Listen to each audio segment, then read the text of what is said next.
Hello, everybody. Welcome to the talk by Erich Scheichelbauer on Make Your Fonts Work in ... So, Rainer, as everybody hopefully knows, he's the Mr. Glyphs or Glyphs guy, as in the description. And he's joining from somewhere in the Pacific, Bali. It, yeah. So that's why it looks quite dark over there. Anyway, without much further ado, yeah, let's crack on. Hi, my name is Rainer Scheichelbauer from Glyphs, and today I want to talk about how to make your fonts work in certain major apps and system environments. We all know this situation. We get under pressure from a client because he uses some kind of application that is essential to them, and somehow it doesn't work the way it's supposed to. So the client asks us for hacks. Now, what is a hack? If you implement something in an unintended way in order to achieve what the client wants to see. And while a hack may solve an immediate issue for the client, it may break the font's functionality in other apps or in the same app but in a different version of that app. So think twice before implementing a hack in order to fix a bug in a third-party software. Make it clear to the client that the font cannot fix bugs in Word or InDesign or whatever other applications are buggy out there. And make sure if you give in to your client, make sure that this is on their risk, and if that causes additional headache, then they need to pay for additional fixes. That's very important. Otherwise, it's a never-ending spiral. So the next version of the application comes out, the bug is fixed, and your hack creates a mess. Right, but your client insisted on this, and now they say, "Wait, your font doesn't work. It's your fault. You have to fix it." Right? Don't get into this. Make sure that they pay for the hacks, and if they pay fixing the hacks later, because this will come almost inevitably. Sometimes it takes decades until bugs are fixed. Oh, and that brings me to our first big chapter. Word and Microsoft Office. I focus on the Windows versions. There's one or two mentions of the Mac version that I will have, but in general, Word on the Mac is negligible. What's important is Word and Microsoft Office in general, and on the Windows platform. This is usually where clients use it. And a couple of things that you need to have in your font. Number one, have your language systems defined. That's very easy. Glyphs does that by default now. And in case you use another OpenType feature, make sure that these two lines, language system default and language system Latin default, are in your font if you want to make OpenType features work for Latin. Again, you don't need to worry about this in Glyphs. Glyphs does this automatically. Another thing is, typically for Windows you will export TrueType fonts, and of course nowadays it's not just TrueType fonts but TrueType flavored OpenType fonts. So OpenType TT, as it's sometimes abbreviated. And Word by default will ignore all OpenType tables in the TTF unless you have a DSIG digital signature in your TTF export. So the presence of the digital signature table it tells Word that it's an OpenType font and not an old style pre-OpenType TrueType font. Needless to say, you do not need a DSIG table in a CFF, in a .otf, in a PostScript flavored OpenType. This only applies to TT OpenType. Now, again, also here, Glyphs users are very free in this case because the digital signature is created automatically if you make a TTF export. In case you use something else, there is Matthew Butterick's infamous DSIG primer on type drawers. There is a tiny URL I made for you so you can reach it directly. It's an easy way to add it to your font with TTX.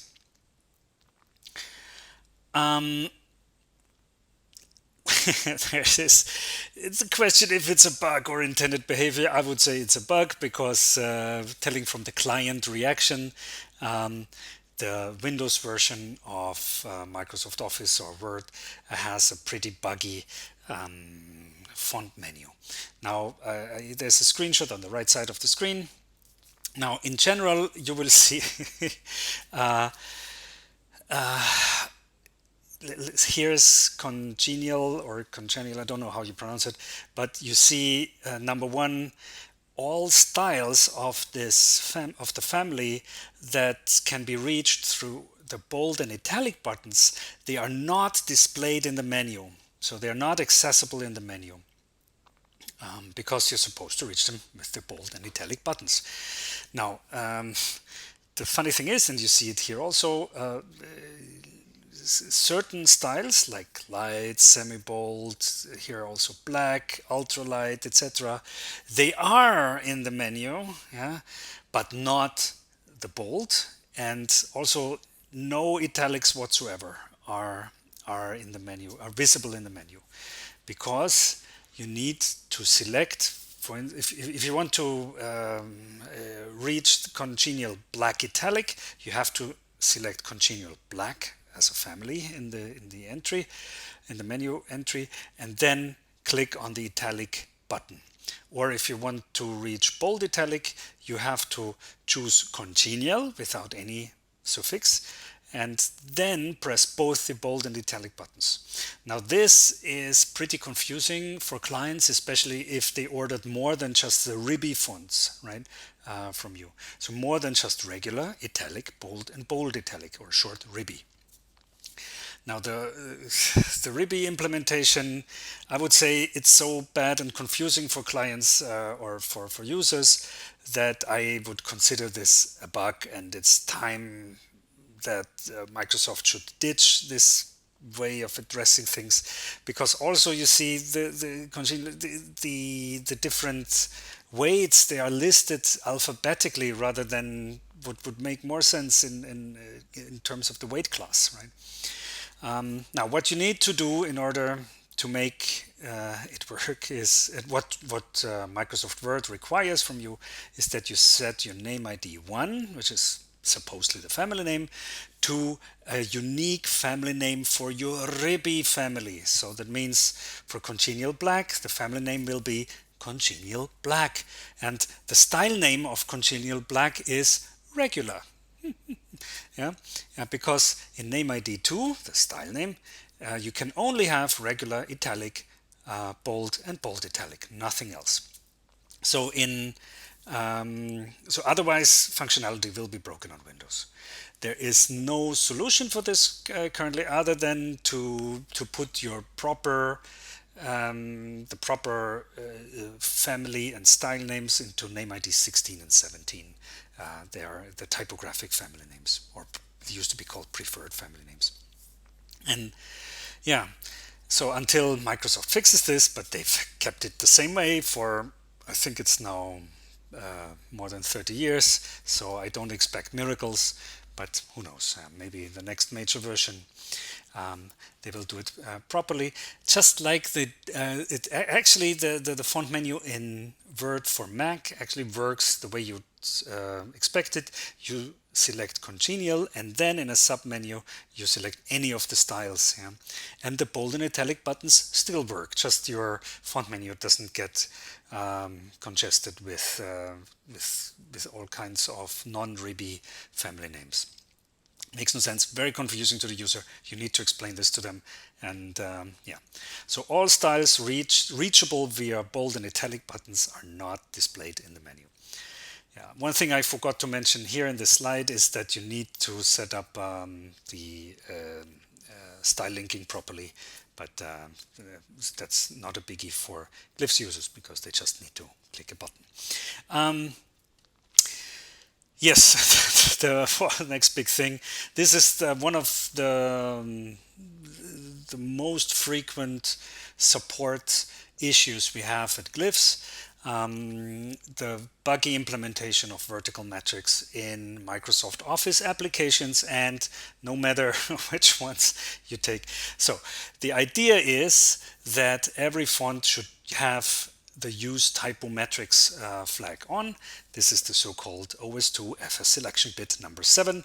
This should be turned on, and that indicates to any application, primarily Word, that the the OS2 typometrics should be used rather than the OS2 USWin values, because USWin is used for clipping only. There's only USWin ascent and USWin descent, and for the in the OS2 typo values, there's not only ascend and descender, there's also a line gap, so that gives you more flexibility for defining the positions of the lines in the first baseline offset plus the space to the next to the following lines, the interlineal space, the default one at least. So the idea is that the win metrics are used only for clipping and will still be used for clipping, and the typo value have the actual typographic values that you want your font to have. Therefore, all modern fonts should use typometrics, and the USWin metric should have the maximum elevation and descent of your font bounding box. Yeah. And there's a third set of metrics, the horizontal header metrics in the HHEA table, horizontal header table, and in those should be in sync with the typometrics, because they also have a line gap value. Now, the downside of all this, the bug implementation that we currently have to fight with, if we enable the FS selection bit 7, then Word will ignore the win values completely and use typometrics for clipping. I don't know why, but somebody needs to tell Microsoft, and don't worry, we told them many times that clipping occurs at unexpected positions. And especially in Word for Mac, this is a completely lost case. Word for Mac uses the HHEA metrics for clipping, which is completely false and totally buggy. And I wish that Microsoft will fix that in the Mac version. I have given up hope this will happen in my lifetime, but maybe, you never know. Maybe hell freezes over. After all the negative news, what I recommend here is just ignore Word for Mac. It's just buggy and it will not turn out properly. Just put in proper typographic values in horizontal header and OS2 typo, and use USWin for clipping. That's it, and ignore the bugs, and that will eventually put more pressure on Microsoft to fix it, because it works everywhere else, right? Except in Microsoft Office.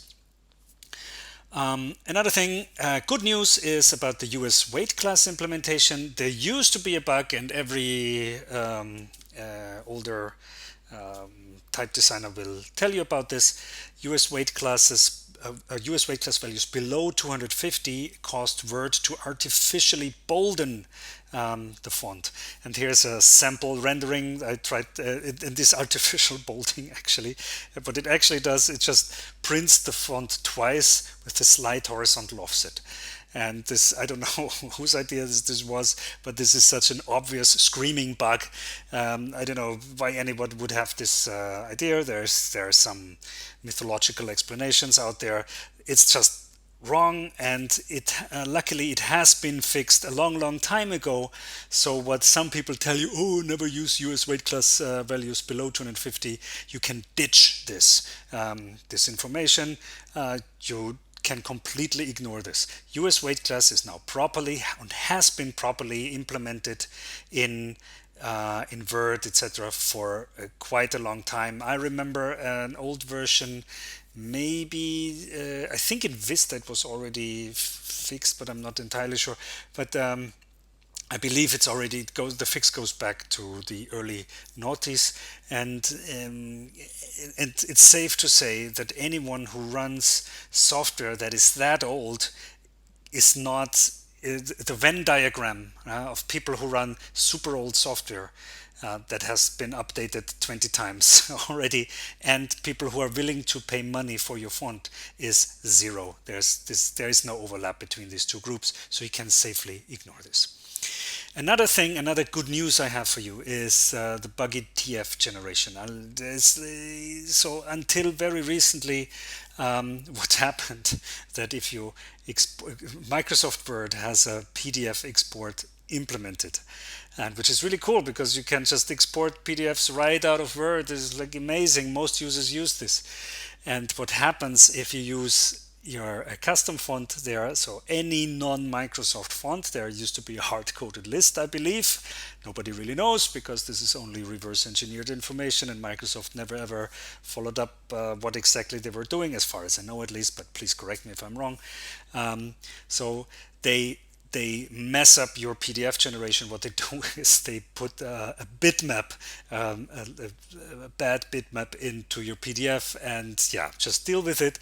This was one of the longest standing bugs I've ever seen. This is the most buggy crap I've ever seen. I've complained about this publicly, and I said, Word is an application that has one job to do. It has to be able to render or put words and fonts on a screen and on paper or on a PDF. Nothing else. That's all Word has to do. You need to be. It's for typing and it's for putting words and texts out there. And this is the one thing it doesn't do. And when you generate the PDF, unless I wanted to regenerate this bug. Now for this presentation, and in Windows 11 and the latest Microsoft Office 365, it seems to be fixed, right? This bug seems to be fixed. Again, I'm a little weary of telling you it could be it is fixed. I put it there with a question mark because I haven't tested the non-Office 365 version, and I have not tested all possible settings and whatever else there may be causing the bug to persist in the latest versions. But in my latest PDF export directly out of Word, I could create a PDF and I could zoom in and see no more bitmap pixels, which is really cool. So I think this bug is laid to rest. So if a user comes to you and says, "Oops, I still get buggy PDFs," or a client, then you will tell them simply, yes, this is a bug in Microsoft Office. We cannot fix this inside the font, but you can upgrade to the latest Windows version and Office 365. Now, the biggest chapter and the most pain Microsoft has caused type designers is the kerning implementation. It's so buggy, it's so outdated, it's so bad, and it's still a mess. And I wish Microsoft would finally, after 30 years, get their act together, or after 25 years of OpenType, 27 years of OpenType, 21 years, sorry. No, 26 years, sorry. It was released in 1996. Spec is maintained, and Microsoft was involved in OpenType from the start, and it still does not properly support GPOS kerning, which is the kerning, or not properly supports GPOS, let's put it bluntly, which is the way all moving of types or repositioning of letters on the screen or on the paper or wherever else is supposed to be handled. So, and I don't know why they do not fix this, because this is the most screaming bug. Kerning will be ignored if there's any kerning between unencoded glyphs, which I don't know who did not notice that bug at Microsoft yet. I don't know who needs to know at Microsoft. It's still there, and you cannot have kerning between unencoded glyphs. Each glyph involved in kerning has to have a Unicode. So if they don't have a Unicode, it doesn't work. So let's put it like this. Then there is GPOS kerning outside the first lookup that is implemented in GPOS will be ignored, and if there's more than one pair positioning lookup, my experience is also that even the first lookup will be ignored. And if you try to work around this with implementing a kern table, and make sure to not confuse the kern table with the kern feature. The kern table is the pre-OpenType old style kern table. If you try to put that in a CFF, it will completely be ignored again. Okay, yeah. Plus, there is something we need to explain to every user again and again and again. If they have any OpenType features or kerning, then it's, especially in kerning, it's a very buggy implementation. The user needs to activate kerning manually, which is against Microsoft's own suggestions in the specification of OpenType. The feature should be active by default for horizontal text setting, and it is not. We still have to explain to our users and our clients, please, every time, turn on the kerning, turn on OpenType features, etc., etc. They do this apparently for backwards compatibility with the way software worked in the 90s, and I think we can safely ditch this now and we can move on into the 21st century. Maybe somebody at Microsoft hears me ranting. Okay, there's three possible solutions. Number one, they're all hacks and they're all disgusting and terrible, and we only do this for Microsoft and nobody else on this planet. What you can do is you can implement what Microsoft themselves call flat kerning, which is basically a kern table, a pre-OpenType kern table, not the OpenType kern feature again. It's the old kern table, and to disable GPOS altogether. It's sometimes referred to as flat kerning. Sometimes I've also heard the term old style kerning or old style kern table, in order to emphasize that this is not OpenType. This is not in the OpenType spec. So if you do this, duplicate your font because you're crippling it in order to make it work in Microsoft Word. So we break our font. It's a hack. We break our font in order to make it work in for our clients in Microsoft Office. Then we need to expand the OpenType kerning into mere glyph-to-glyph kerning pairs. Expanding means we turn group kerning into single kern pairs. Right? So glyph-to-glyph kern pairs. There's no group-to-group kerning in a kern table. For this, we have to keep, and we only can keep kern pairs that have Unicode values assigned. So again, unencoded glyphs, it does not work. There's no dice. You need to subset your kerning yourself. You need to focus on the most important kerning pairs for the most important languages that you want to focus on. Again, we are breaking our font and we have to lose a lot of kerning. I have had reports that about 10,000 kern pairs have already worked, and other reports say that you better keep it under 2,000 kern pairs that are left over. So expanding group kerning will lead to tens of thousands of pairs typically, especially for more modern fonts that may have 2,000 or 3,000 glyphs just for Latin and Cyrillic. Right? That alone, right, can be the case. And we need to delete all leftovers of other kerning. There's no group kerning, no contextual kerning, no fancy schmancy OpenType positioning. Okay, and then you need to export as TTF, not as OpenType, not as PostScript flavored OTF. No, it will not work in CFF. This hack only works in TTFs. How do you do this in Glyphs? There is a secret undocumented parameter which you can add to your instances. It's called export kern table. The word kern in lowercase letters. Glyphs 2 users, if you still use Glyphs 2, the same parameter is called write kern table, all in title case. add this, and then it will export the kern table, and you have to do your own subsetting. For the subsetting, I strongly recommend the like there's a funny GitHub repo by Andre Fuchs. He collected the most important or the most reoccurring, most frequent letter pairs in Latin fonts, and I believe also in some other scripts already. And you can use that as a good basis for making a subset. If you're a Glyphs user, you're in luck because you probably have installed my Mecha Blue scripts. If not, you can install them through the plugin manager. It's called Kern Flattener.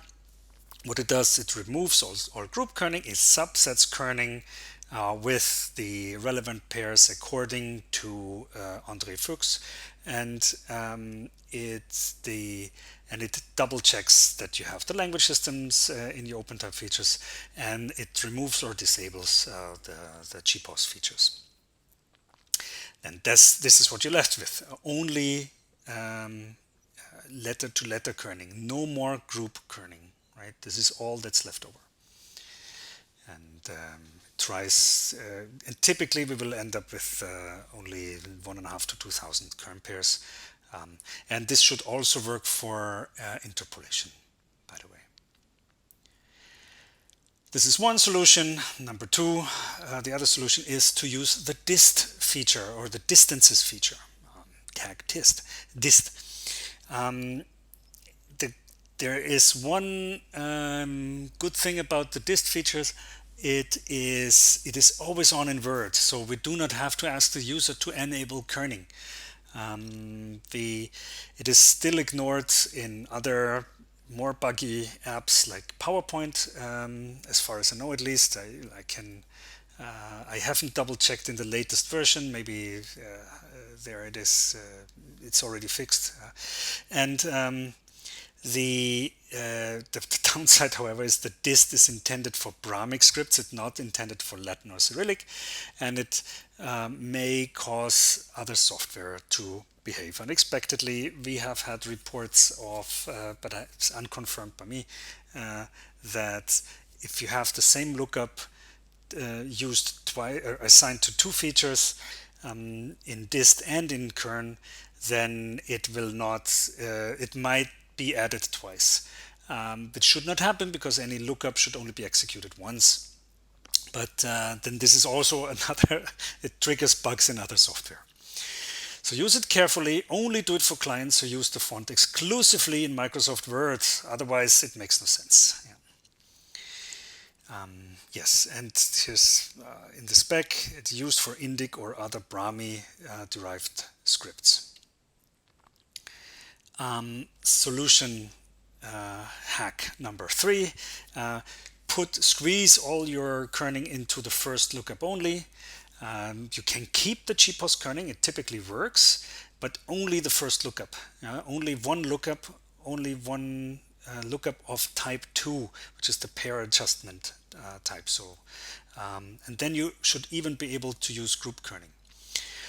However, no other lookup types are possible because you can only have one lookup, right? So you would have to remove single glyph adjustments, typically cap spacing, where every glyph gets additional space on the left and right side, or between them. And you would need to remove contextual kerning, which is also a different lookup type. And again, no unencoded glyphs are possible. So make sure all the glyphs are encoded. Or remove the kerning, or remove unencoded glyphs from your kerning groups, or which is something I do not recommend, but is again a hack in a hack, that you can add private use area Unicodes to your unencoded glyphs, to your stylistic sets, for instance, which is really, really bad. Should not be done because it messes up the characters or the text stream, the character stream, and it breaks compatibility with any other font, and so it will not work. So it's this you should only do if your font is the only font used by the client, and otherwise do not go the private use area way. There is one issue with Glyphs if you want to do it. Glyphs separates kerning by glyph categories, and in the first lookup, what they have is that the Glyphs will put all kerning with symbols and punctuation and similar stuff.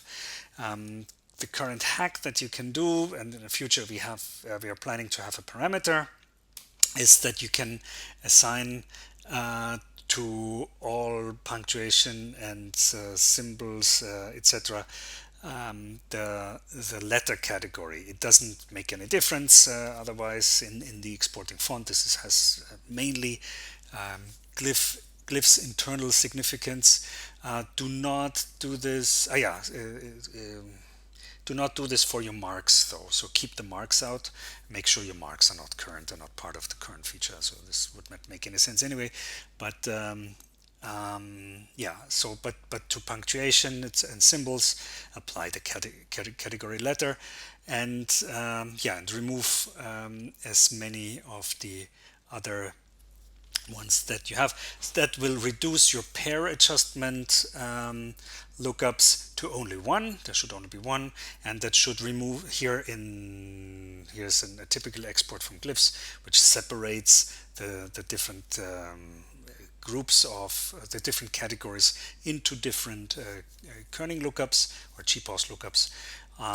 And in the end, you have to get rid of the other ones. There are ones that are highlighted in orange here, like other lookup types. So if you have contextual adjustments or contextual kerning, or single adjustments, cap spacing probably. Okay, this concludes the yeah, and your mileage may vary, so there's no guarantee it will still work. So I've had very tough cases where PowerPoint insisted to not display the kerning at all, even though you think you've done everything, you thought you've done everything right. So I hope this helps you halfway to luck in PowerPoint. Okay. Then a few other things, other implementations. Apple Cortex, which is the renderer, the text renderer and shaping engine that is built into native Mac apps or used by native Mac apps. There have been a few terrible bugs in their variable font implementation.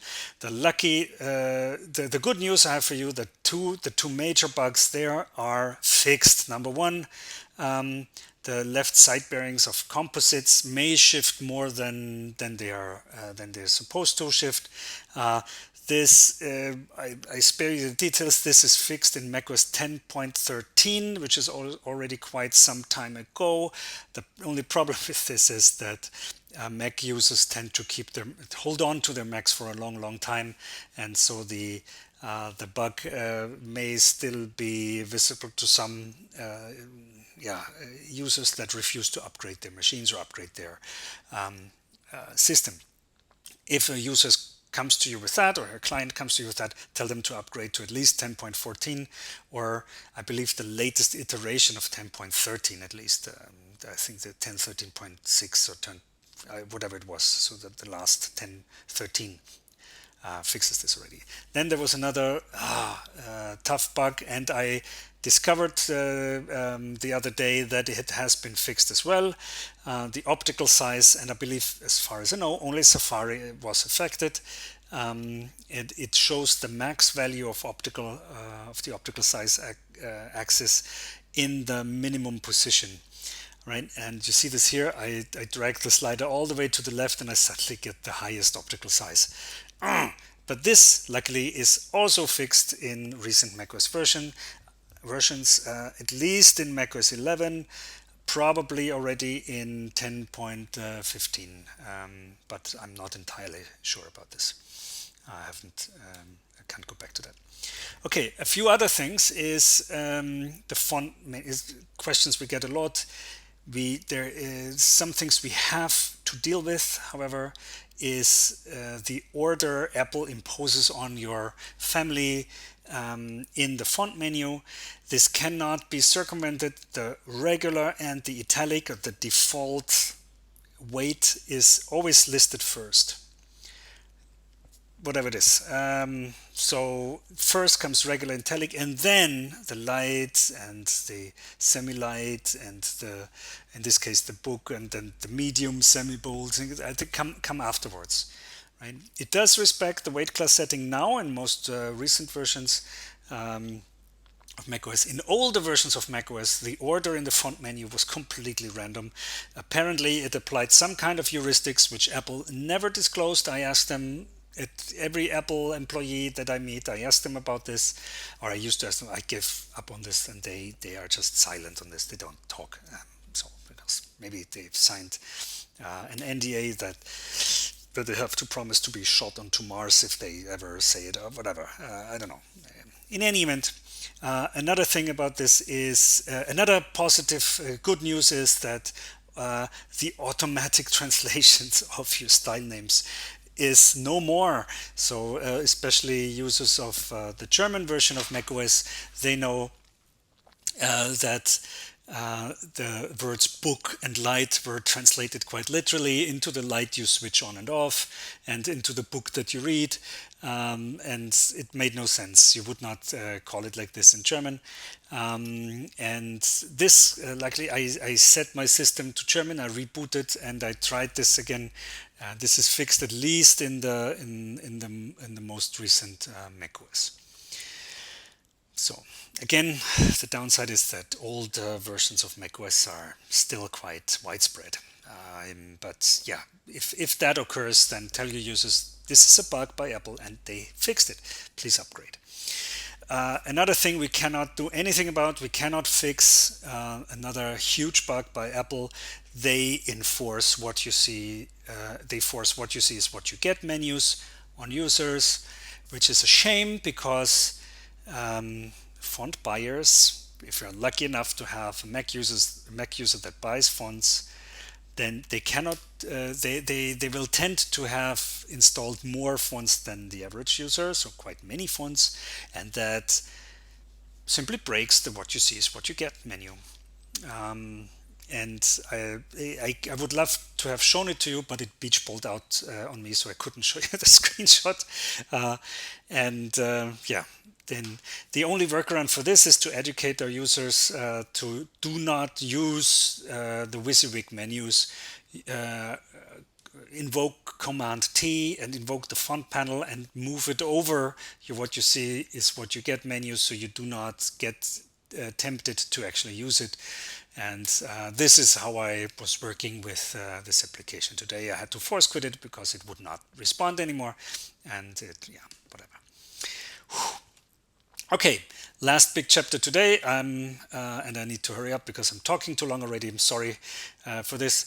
The Adobe InDesign and other Adobe apps.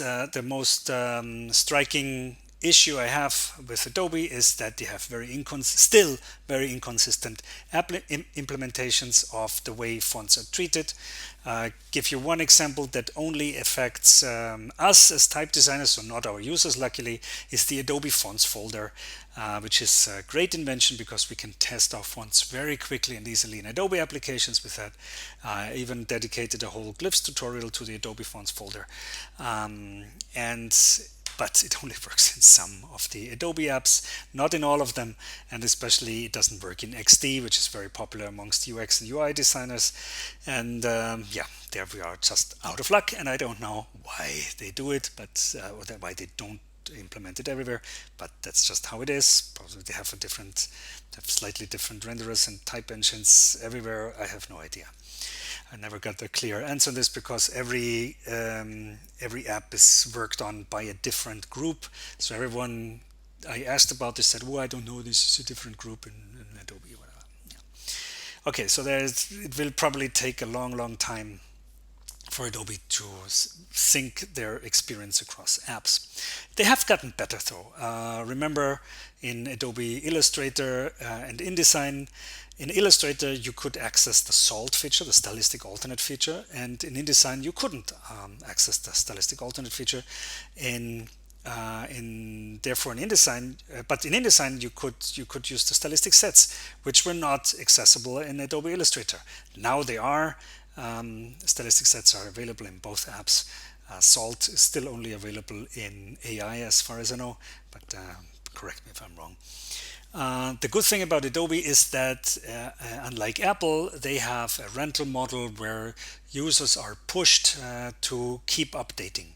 So you can safely ignore old versions of InDesign or whatever other Adobe apps. So if someone is still using the Creative Suite, yeah, so screw them. They will probably not be buying fonts anyway. The other thing that causes a lot of inconsistencies inside the same apps are the different composers that Adobe uses, especially the differences between the Adobe Composer, or sometimes referred to as the Classic Composer, and the World Ready Composer, the so-called World Ready Composer. Whatever is World Ready about it, I don't know. But yeah, plus also very visible the so-called blue ribbon. I give you a rundown. If you've never heard about composers, even so you've catered to Adobe users, it's some weird setting in the paragraph panel. You have to click on this 4-line menu in the top right of the paragraph panel, and then you can choose the composer. I believe many of you did not ever see this, but this is where Adobe has hidden all their bugs. Okay, so this, especially in InDesign, causes a lot of pain. Both composers are extremely buggy. All of them have a lot of issues, and they're just bad. Just generally, they're really messed up, and they have been messed up for decades, and Adobe doesn't get their act together and fixes them finally.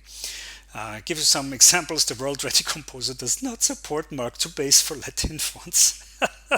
It intentionally disables Mark to Base in Latin fonts. I don't know who had that idea.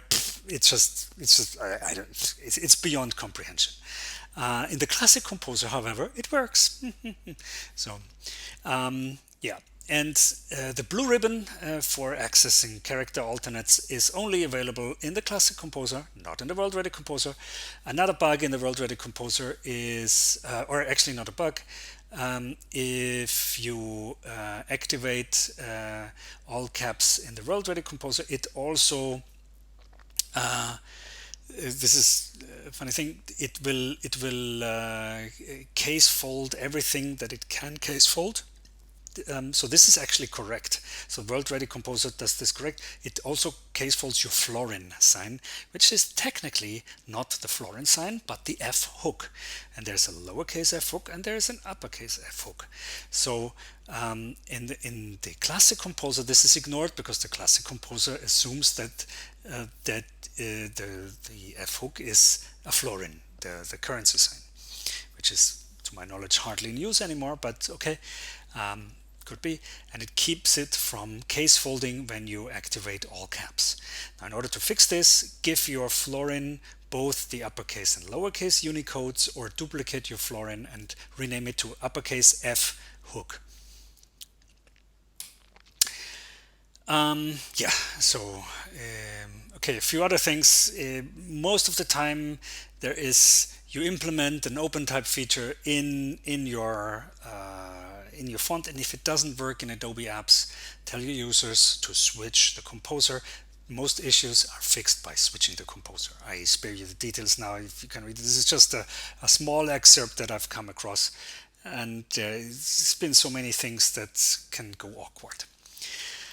This leads me to my last slide, and I thank you very much already for listening to me, and sorry for talking a little bit too long. I hope I'm not messing up the schedule of ATypI Tech Talks, so we only have a few minutes left to discuss afterwards.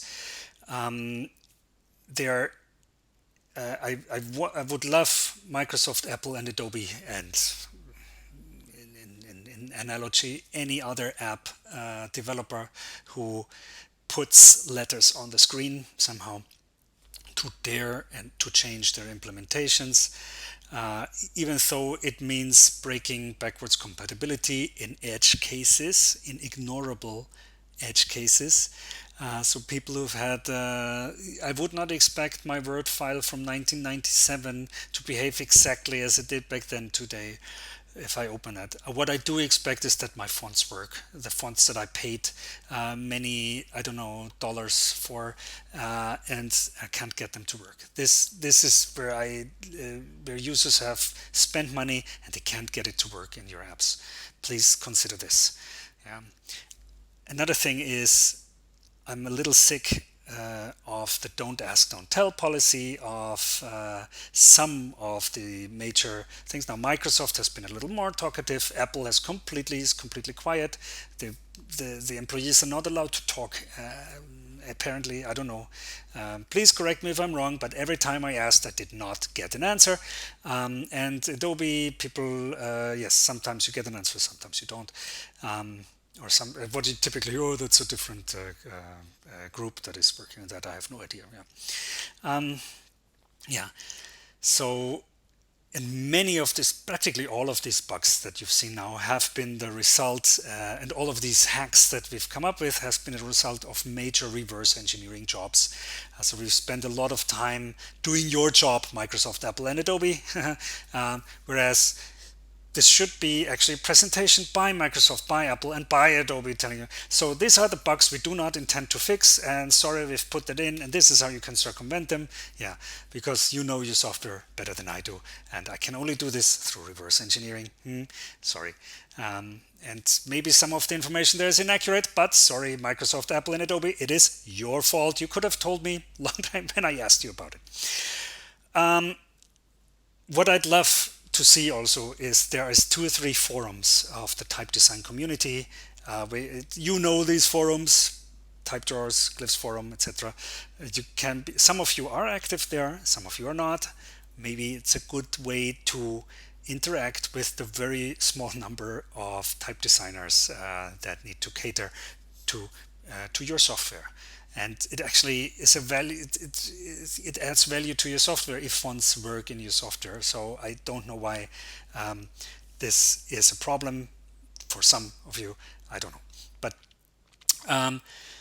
yes. And please address bugs quicker than the Vatican addresses issues.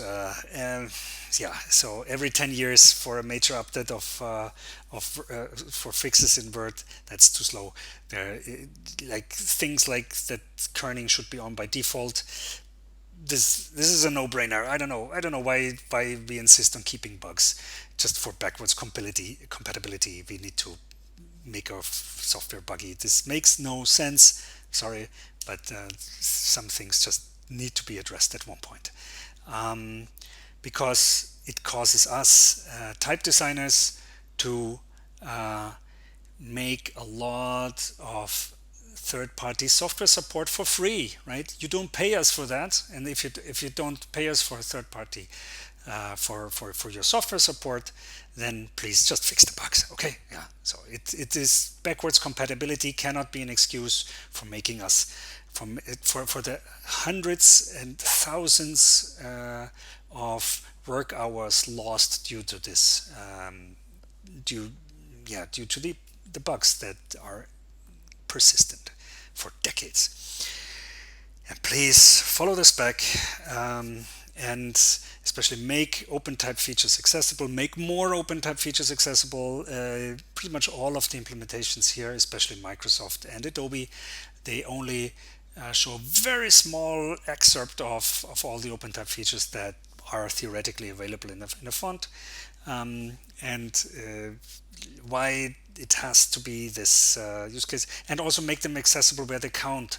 The optical size feature or variable fonts, the variable font width axis, for instance, could be used for, at least to some extent, for making justified text.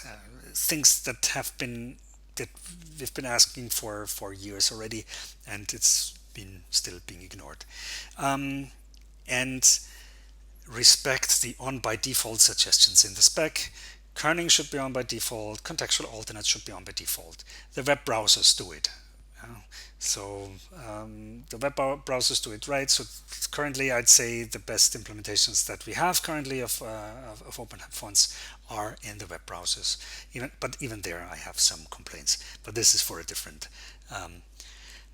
presentation. Okay, thank you for bearing with me and for my ranting about this. And I hope you got some ideas on fixing third-party software with your fonts. And before I take too long, on to the next speaker. Or maybe there's some short time for Q&A. Ciao. All right, that was a beautiful rant. That was a lot, lot to unpack in this. I think we can discuss one or two things, but it's pretty close to actually closing the session. Like we have like less than 10 minutes, and we can continue the discussion over at Hangout space. But I guess we can take one. We can try our luck. Uh, is there any question that you would like to answer right now? Well, I guess you have been answering already a lot. Yeah, because we there are already a lot of questions that has been answered in the chat. So. Yeah, I guess to add one rant to this, if you're dealing with video games like Unity and Unreal Engine, they convert all the font outlines to textures and doesn't care about OpenType. So I mean, variable font might be something that they could really benefit from, but that's something you dream in your dream. So that's still really far ahead. Anyway, yeah. So that was amazing. Thanks always. I will apologize to everyone who got offended. So wanna be good friends with everyone, of course. I think at least at least one representative from every company there. I hope. I don't know. Mm-hmm. Hope it reaches all the companies you mentioned. Mm-hmm. Anyway, so, what do we do? Kenlandi gives good news about Photoshop 2022. I haven't had Photoshop open in a long while. Oh yeah, it's got so much better. Yeah. But it is only worked in Photoshop, not in Illustrator or InDesign. No, Photoshop is the front line of text shaping. Oh. Really? Okay. You'd expect InDesign to be that application. No. Because nothing. No, that's the best setting one. That's where the best people go. That InDesign, nobody uses InDesign. If you compare with Photoshop. Yes. Kenlani says it's because it's used for mocking of web pages, and that's why it has to properly support okay, I should be so cynical. Yeah. The new entry is good because it has the global unified one, so you don't have to install the Middle Eastern version for Arabic layout. Yeah. I think for I get my Arabic fonts to work if they are if I switch to World Ready Composer, and some I don't know, is there still a separate Middle Eastern version of InDesign? Or is it now? I don't know. I think InDesign have three versions. I think there is still they're separate. Yeah, there are three. One for common so-called English one is for East Asian one, CJK, and one for Mid Eastern one. If I understand correctly. I cannot activate Kashida and CJK options at the same time. Yeah, that's the point. Yeah, I see. Okay. So not in the same app, you say, or not in the same text box? Well, if you activate or do some in other application, you need to re-download, I think. Then the file knows. So at least the file is universal. So the file doesn't forget what you have done in other versions. So. But in the latest Photoshop, you can do it. You can you can do Kashida with the CJK layout now. Okay. Well, at least I see there. Anyway. It seems like it's possible to activate half bus or enable half bus in InDesign, but I think it's not in the default UI as far as I know. At least not in the 2022 version that I've been running. And as long if sorry, no, I cannot explain to clients, people who buy fonts, to Anyway, to download scripts in order to make stuff work. it's getting very close to the end of the session, we so have to stop. everyone, let's move on to the Hangout session. Move to the Hangout room. Yeah, Thank you. Thank you so Apologies, much. tech team, for pushing it. Sorry. Ciao. Ciao.